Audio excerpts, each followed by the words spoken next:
This is Business and Economy Network.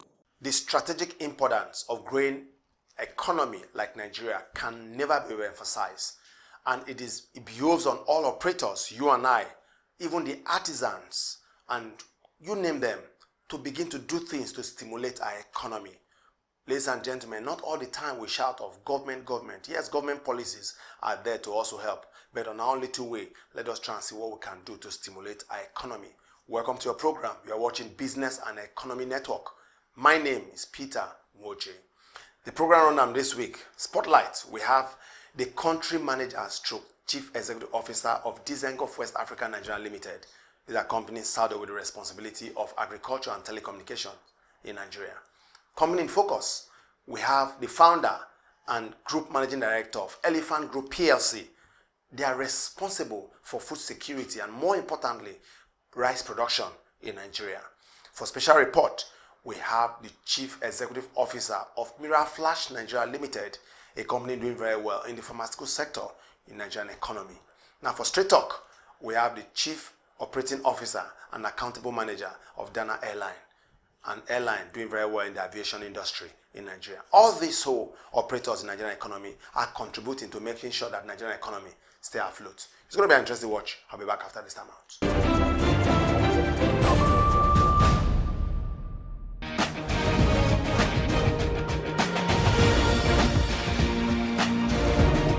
Mr. Anthony Ridvona is the country manager, chief executive officer, Dizengoff West Africa Nigeria Limited.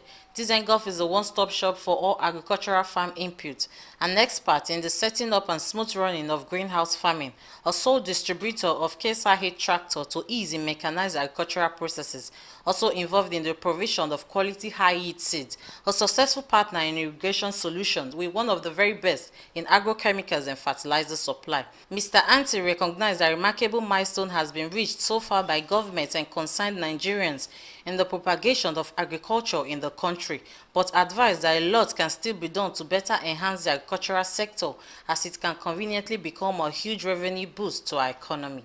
Well, obviously, I think we are living interesting time when it comes to agriculture. I'm very glad that the government is taking this as a priority for its efforts, and I do think that when it comes to agriculture, we are living interesting times and times with the great opportunities. We are obviously very much involved with mechanization, so we are selling Case IH tractors, and we provide any implements and tools that you might use with your tractors. We are very much involved with greenhouses.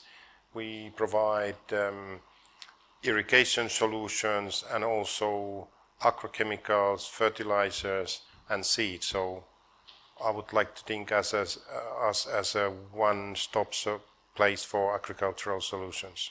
What it is that historically Dizengoff was a big player in agrochemicals, and then we kind of little pulled back, but now this year we've kind of launched ourselves back to the market, and we really are very much focused, and we are planning to still further develop our offering on that sector for coming years. So we are determined to be a big player in that market. I still think that there is a lot of things happening in agriculture, and like I said, I do think that there is a huge potential in Nigerian agriculture. We just need to, I think Nigerian agriculture is still in let's say, early stages, and we have a lot of work to do. And so everybody, all of us who are involved in Nigerian agriculture, we have a responsibility to drive the agriculture forward. We have a business unit which we call communication technology, and what that does is that it's radio communication solutions for companies like Shell, Chevron. Oil companies are a big market for that. Then we are providing cybersecurity solutions for many of the Nigerian banks are our customers.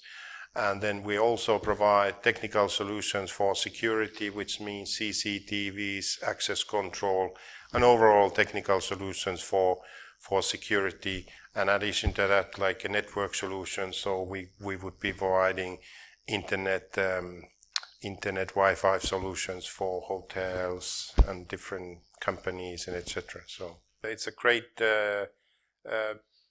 privilege for us to cooperate with such a company like Best Food, because it's obviously everybody who is involved with Nigerian agriculture knows Mr. Emmanuel Iyerere, and it's obviously great. I'm very happy to do business with him, and he's obviously a great visionary when it comes to Nigerian agriculture. So I'm glad that I can be doing business and supporting his initiatives. So.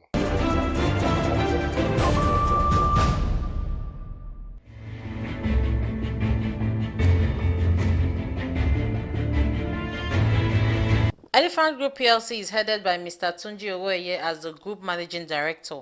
The firm started up as an export agro-commodity business to face up and boost foreign exchange and the value of the naira. Elephant Group in recent times has dedicated its resources largely to the business of producing, processing, marketing, and distributing agro-commodities, especially rice. Outstanding products of Elephant Group are Elephant Fertilizer, Elephant High Quality Cassava Flour, Elephant Export in cashew, Elephant Gold, Elephant Pride Rice product that has become a popular household brand across the country and fast growing across the sub-regions of Africa. Elephant Group PLC is with a strong desire to, through agriculture, aid Nigeria to be self-sufficient in food production and create employment for many. We started in 1994, as an export company. Back in the days, then there was this craze for, earnings of USD foreign exchange, like we had some 2-3 years back, and we felt that there was a gap. There was this opportunity in earning forex, because we found out that most banks used to deliver naira in advance to exporters for future deliveries of dollars, commodity exports. And it was actually the attraction that we had in 1993, 1994. And we started with some agri-commodities then. We started with cocoa, processed timber, with cashew, with sesame, and all of that.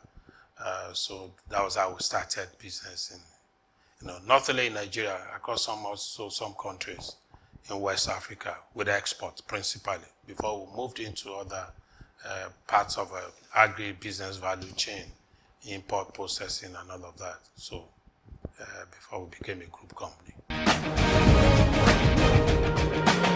Elephant Pride Rice is a flagship of a company. Very interesting story, because about 15 years ago, we started, because we found out that the demand for rice, not only in Nigeria, across Africa, was about 7 to 8 million tons. And we felt that originating rice from production countries into consumption countries was going to create quite some values for our shareholders. And we started with that in Nigeria. And over the years, we're able to establish very notable and good brands across the geographies that we play. And we had significant market share. But when we saw that the policies were changing, and then the regime before this current one changed the policy into import substitution, we embraced it. And we were met with our shareholders and lenders to begin to invest in the value chain of rice. We started doing that some 4 years back, and we looked at the areas of our strength across the value chain, which is processing and marketing, and with the support of our shareholders, with the support of the likes of DFIs, especially Central Bank of Nigeria, under the leadership of Mr. Godwin Emefiele, who believed so much in backward integration, we were able to begin to resuscitate a number of dead rice mills. We began to invest even in greenfields. We began to aggregate paddy. Today, with the support of people, with the support of government, with support of DFIs, with support of CBN, with support of Ministry of Agriculture, support of presidents in terms of consistency and political will to ramp up production. We operate about 8 mills across the country, and we increased our processing capacity to close to 135,000 metric tons per annum. There's a need for you to be competitive in the market. Be competitive in terms of quality and price competitive. Before, people used to look at the locally produced rice as the dirty rice with stones, that is with chaff, with all of that you can tell that this is locally produced rice. What we've done and what has been happening in industry in the last 4 years has been a lot of revival in the industry, because we've had quite a number of integrated rice mills that have been, bought by industry stakeholders. And, the essence of integrated rice mills is to bring out the best quality, to compete with what we used to buy in the old originations of Thailand, Vietnam, and India.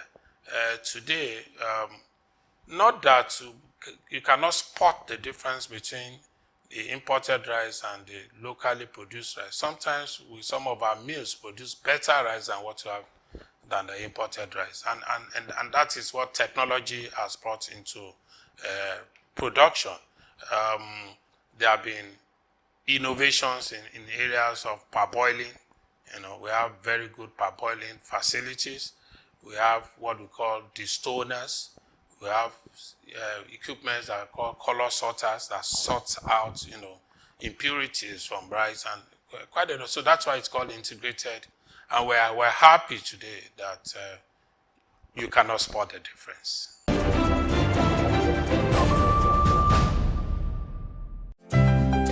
MIRAPAIN is a household name in Nigeria. It's a gel indicated for quick relief of pain. MIRAPAIN is a combination of 4 active ingredients: diclofenac sodium, linseed oil, methyl salicylate, and menthol. These 4 ingredients are specially blended and formulated together to bring the desired pain relief. MIRAPAIN is for both adults and children. 2 to 8 Success Estate off Brentfield Avenue, Okeafa, Magboro, Ogun State. P.O. Box 977 Ikeja, Lagos. Available in all registered pharmaceutical shops nationwide.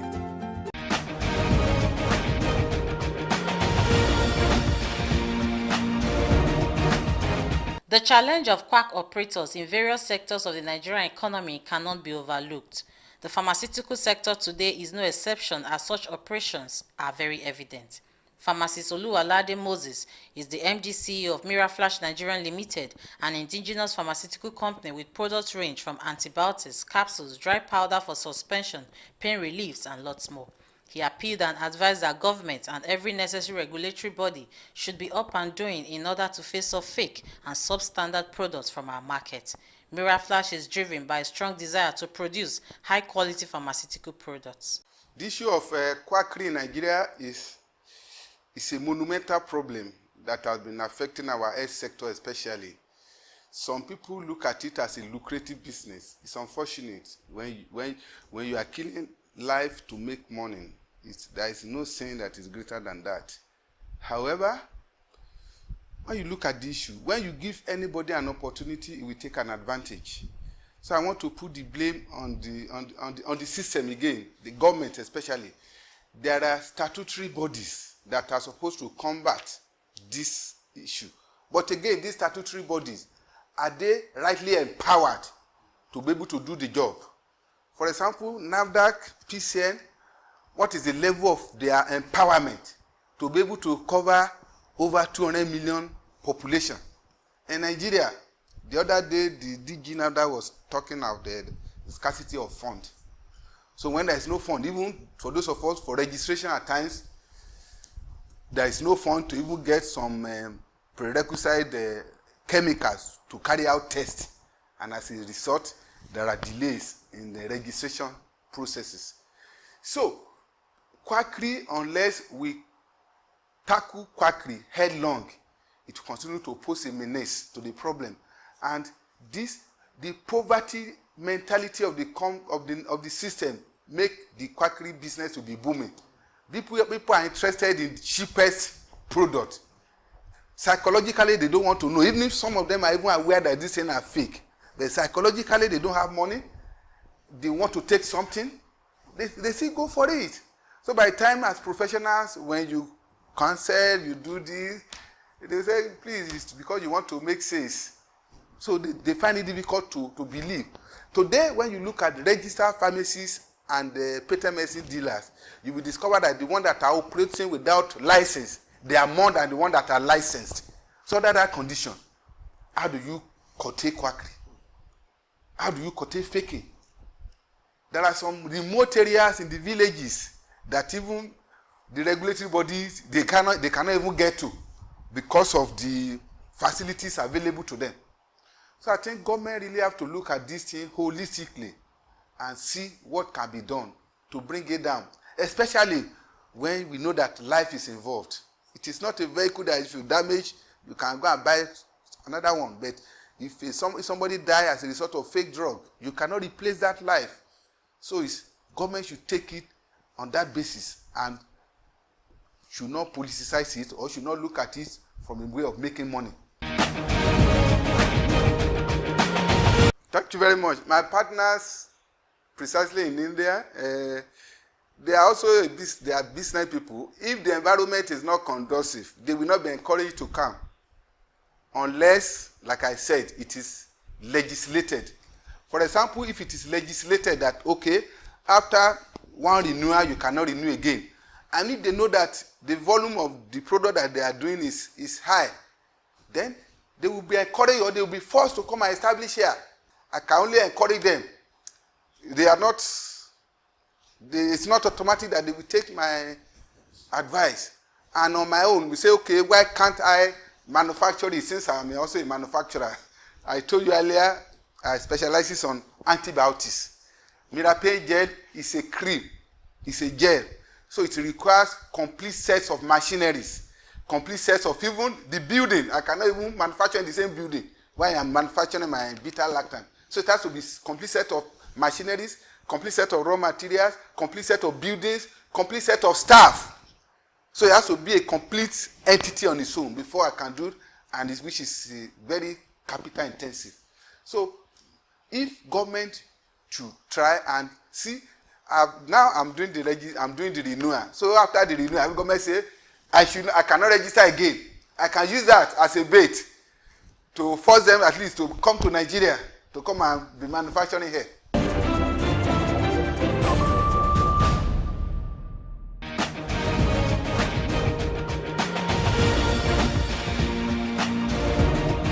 Danna Airlines Limited is one of Nigeria's prominent airlines, providing solutions to the aviation needs of Nigerians and non-Nigerians in the areas of passenger carriers, ticketing, boarding, safe flights, aviation ground handling services through appropriate outfits. In the chat with the Chief Operating Officer, Mr. Obi Ubanuzwo, he shared with us the unique nature of competition in the aviation industry. Competition is all about bringing out the best in a firm and spurring them to do more. Danna Airlines with a mandate to provide and maintain safe and fair air trips, ensuring the full compliance of the rules and operating guidelines of the aviation industry. Danna Airlines Limited will be celebrating 10 years of excellent service come November 10, 2018. Competition drives and improves this industry. It would be a very poor situation if you had, let's go back to Nigeria Airways. You had only the one airline. There was nothing to compare it against. There was nothing to drive them to be better than they were. Yes, even now people still go back to, oh, the days of Nigeria Airways. I know that. I remember Nigeria Airways. I flew them as a passenger. But what competition is doing now is, first of all, it drives each and every airline to perform to the best. So it's evolution, survival of the fittest. I mentioned that I have been 10 years old in the market.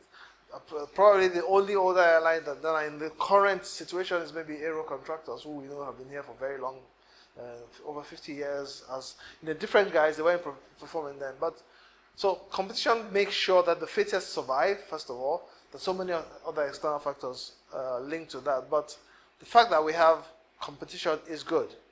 It links to your earlier question of having won awards, what happens next? If there's no competition, well, you wouldn't get any improvements. You get people say, oh, we're so good, and we love the fact that there's competition. We cooperate with the airlines whenever we can. I'm an airline person. I've been in this business now. This is going to be my 25th year since 1993 in various parts of the world. And competition is, I don't know any of the airlines in Nigeria here or any of the previous places I've worked where we didn't like that competition, because sometimes cooperation also helped. To people on the street, they might look at, for example, Danna Air and another airline and say, oh, they're fighting each other. Well, we currently have a lot of cooperation. If you bought a ticket on Danna Air or on another one of our fellow airlines and they had a problem with the flights, you don't have to go and buy another ticket on Danna Air. They come to us. If I have a flight going to the same location with seats available, I'll happily carry the passengers along. So that is a benefit for the customer. That is something that that competition and the fact that there's competition there has driven us to cooperate amongst ourselves. It's a win-win for everybody. Currently, we operate wholly and fully domestically within Nigeria. There was a short while when we operated to Ghana, but that had to be put on hold because of many reasons. Maybe chief one was practically we didn't have the right equipment. But currently we operate fully in the domestic market. We serve 5 cities, and in 2019 we will increase our coverage to more cities. So currently Danna Air operates daily flights to Uyo, Owerri, Port Harcourt, and Abuja from Lagos, and then to those same locations from Abuja as well. So there's Abuja, Port Harcourt, Abuja, Uyo, Abuja, Owerri on a daily basis. That's really what our service is. The schedule is practically governed. Currently we operate 4 MD-83s, but by the end of this year or beginning of next year, our fleet will increase, definitely. So the schedule that we operate is based on the number of aircraft available and the operating hours. One thing we have in Nigeria, unfortunately, is the very limited operating hours available. I practically flew from Naples, Italy to London about a month ago, and my flight took off. I scheduled at midnight. I got to London at midnight again, just after midnight. But that's a regular schedule. In Nigeria, nobody flies at midnight because the airports are either not equipped or with night landing aids or the security. But I think security is now much better. We have highly trained pilots. All our pilots go for simulator training twice a year, every 6 months. So in a 12-month period, they would have gone twice. We currently carry out simulator training in South Africa and in Madrid, Spain. So these are world-renowned training academies. During those training, because we say pilots earn their keep during abnormal situations. Airplanes are quite simple to fly once you're taught how to fly an airplane.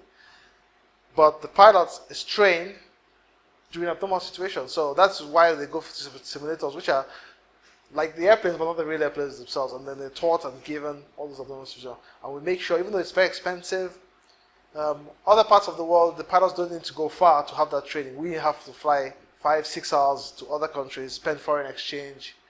But that is something that we never miss.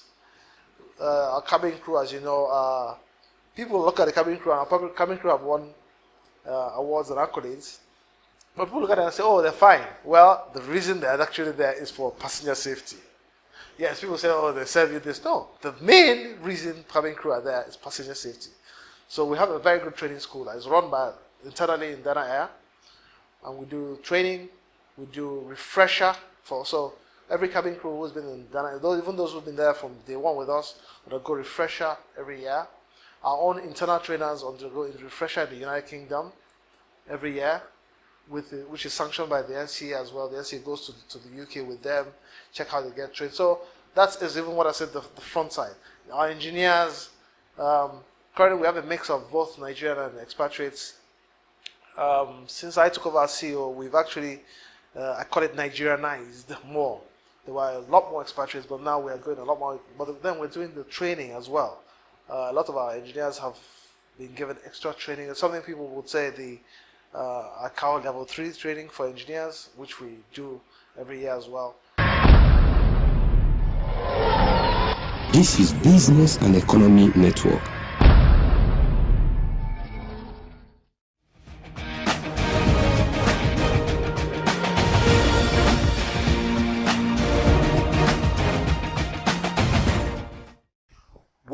Well, via this way time will permit us on this program this week. I want to say a big thank you to all of you who have called in, those of you who have made inquiries, send your mails and all that. But I can assure you something. We are going to actually work on a couple of episodes concerning our bad roads in Nigeria. Yes, bad road. Bad road have a way of actually affecting the productivity, of human capacity and looking at the economy. Farmers have complained. Transporters are complaining, and these are actually affecting, our economy as well. We are going to do a spotlight on this. I can assure you, we are having a date very soon with the managing director of FEMA and also with the Minister for Transport. We're going to bring them on this show very soon. On behalf of Production Crown, I want to say thank you so very much. Tomorrow is another day. We can do this again. Stay blessed.